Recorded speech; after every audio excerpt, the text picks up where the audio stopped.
pork, liempo, char siu sauce marinated, baon ng aking alaga tomorrow. Ayan, binaliktad ko lang yan. Tapos later, ano na yan, babaliktarin na yan. Yan yung baon ng aking alaga. So, not sponsored eh. Ito yung sauce na gamit namin. Pero hindi yan sponsored Yan. Ginawa kong pangpahid.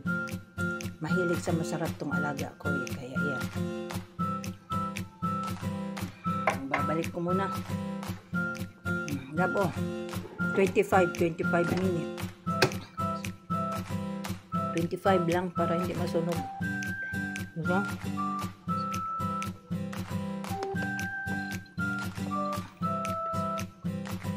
Okay, 10 na lang. Okay. Sige, aron di masunog. First batch pa yan ha. Yan, alaga ko ang nag-ooperate. Okay, takot ang matanda. Mag-ano. So, 10 lang. Sinit niya sa 10. Then, i-ano ko na naman to. Ito pa Yan pa marami pa. Baon niya ng alaga ko. The whole day na baon.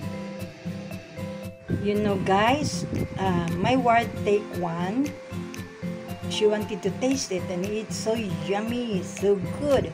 Tastes like yung parang medyo manamis-tamis na para siyang what is it? Parang tusino. Ganun ang lasa ng na-taste namin kanina, isang slice. And it's yummy.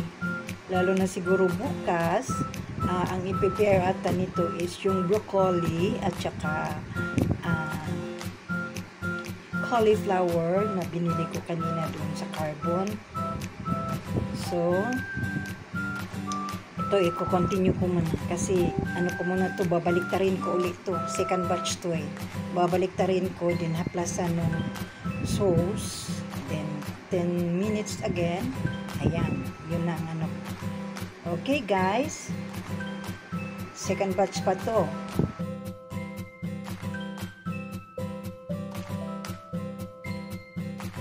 So, ayan na. Ayan yung aming finished product. Dan, yan yung magiging baon at almusal ng aming alaga. Okay.